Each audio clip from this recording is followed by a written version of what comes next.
What a to-do. What's it all about, anyway? That's quite a story, and it began 40 years ago, when the British Empire exhibition at Wembley saw the start of a proud career which nearly came to an untimely end in 1963, when this fine locomotive was retired from the service of its admiring public and passed into private hands. And the idea of a main-line express locomotive being bought privately to be run on British railways was one that caught the public imagination in a big way. From King's Cross, on the 14th of January 1963, she hauled an advertised passenger train under British Railways ownership for the last time. This, of course, was the station from which Flying Scotsman had left for the north so many times in the course of her 2 million miles of revenue-earning service.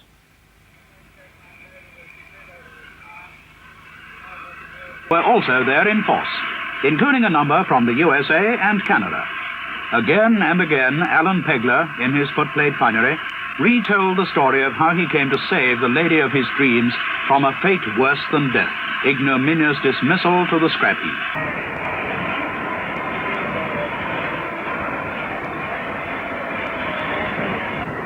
And so to the platform, to couple on to the 1:15 p.m. Leeds Express, and to be greeted by a crowd of several hundred who had come to see her off.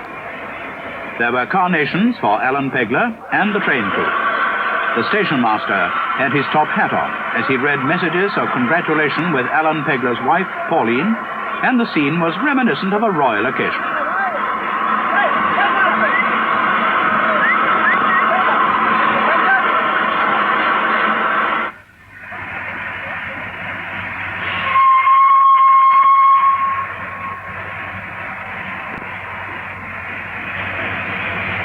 Now it's time for the final handshakes and good wishes.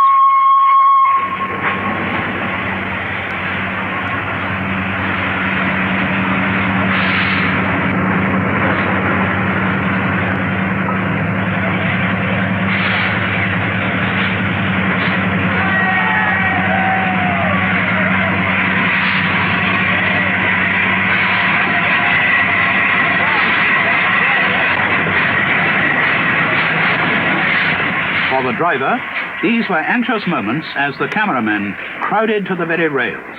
But Flying Scotsman was away without mishap and dead on time.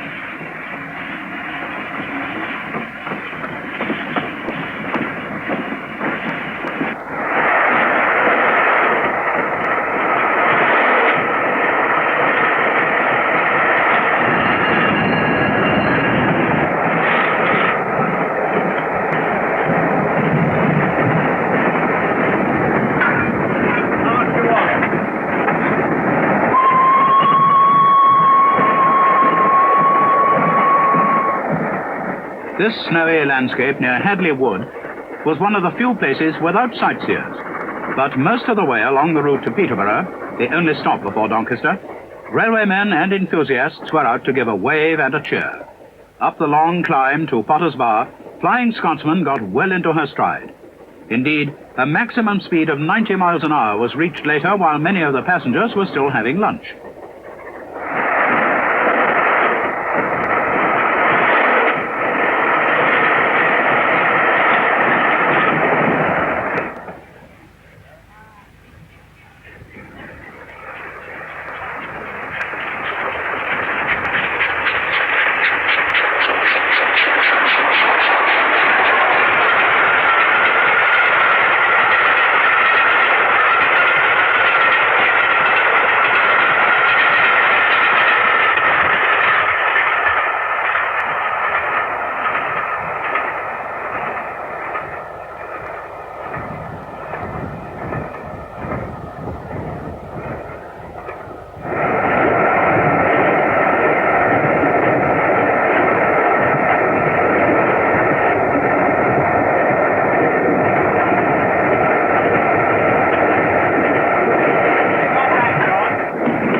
After a quick stop at Peterborough, Flying Scotsman was off again on the 80-mile run to Doncaster.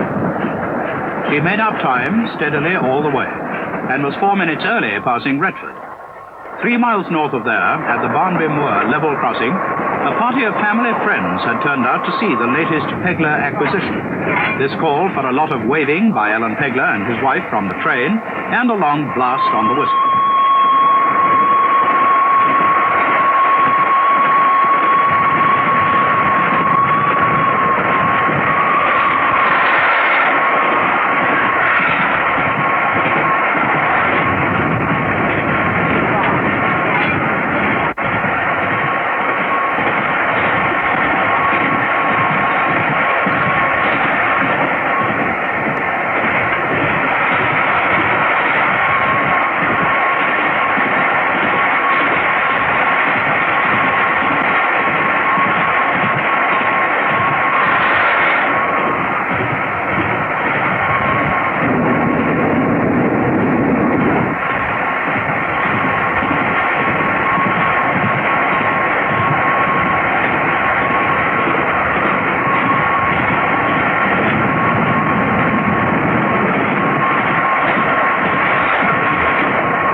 The sun was setting in a frosty sky as Flying Scotsman approached Doncaster, where she came to a stand exactly 6 minutes early.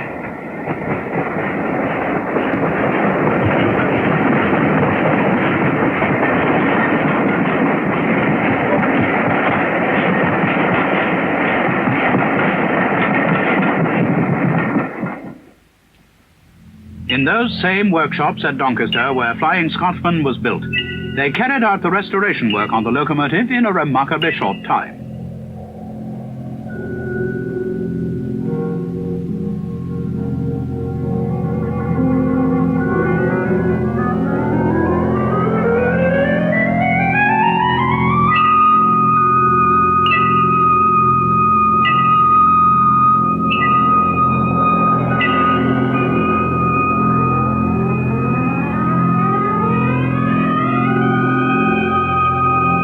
She was ready for steaming trials now, only 24 days after her arrival from London.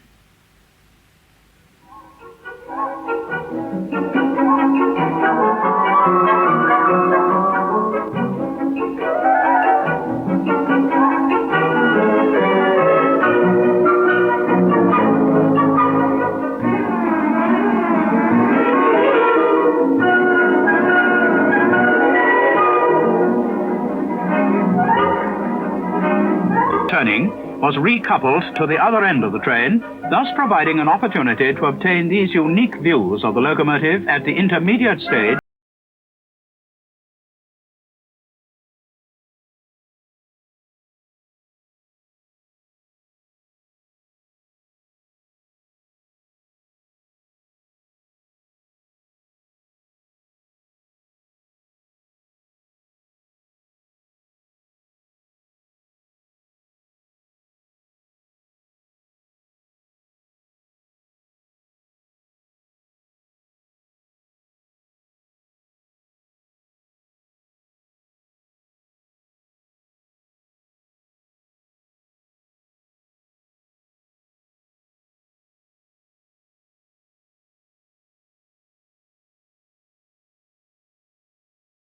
There was, in fact, a speed limit of 60 miles per hour on both these runs.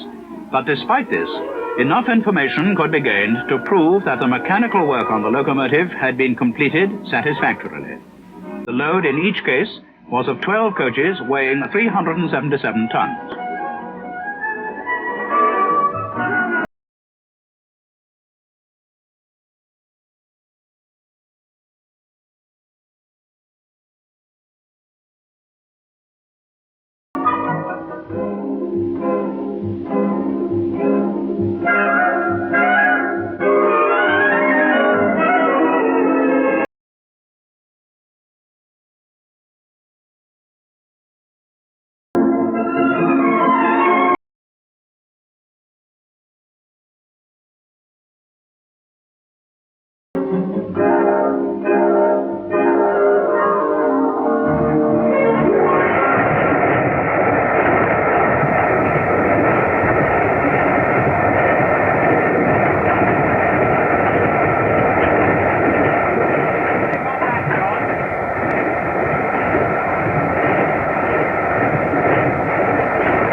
On Tuesday, the 26th of March, 10 weeks to the day since alterations were commenced in the works, Flying Scotsman emerged from the locomotive paint shop at Doncaster.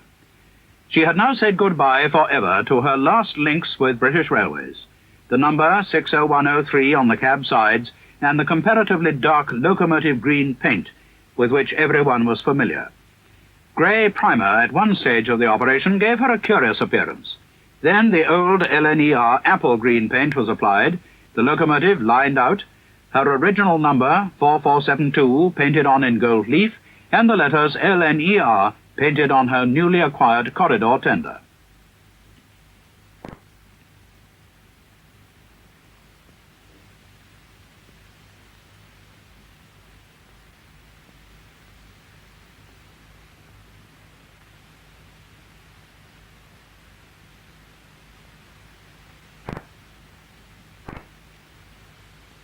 Resplendent in all her former glory, Flying Scotsman drew many admiring glances from Alan and Pauline Pegler and railway officials.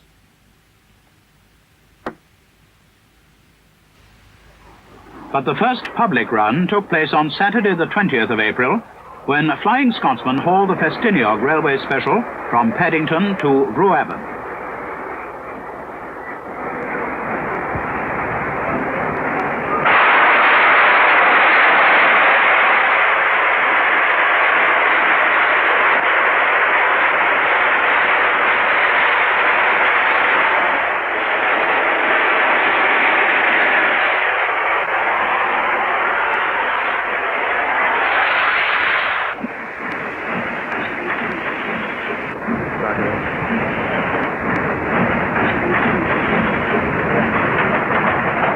Despite rain and half a gale, literally thousands of people turned out to see her. The train itself was fully booked weeks earlier, when it was announced that Flying Scotsman would be hauling it.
While the train was still steaming through Buckinghamshire, a crowd of 8,000 enthusiasts was already assembling at Birmingham.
Flying Scotsman's second public run on Saturday, the 18th of May, was a very long and unusual one, from Lincoln to Southampton and back, hauling a special train organized by the Gainsborough Model Railway Society.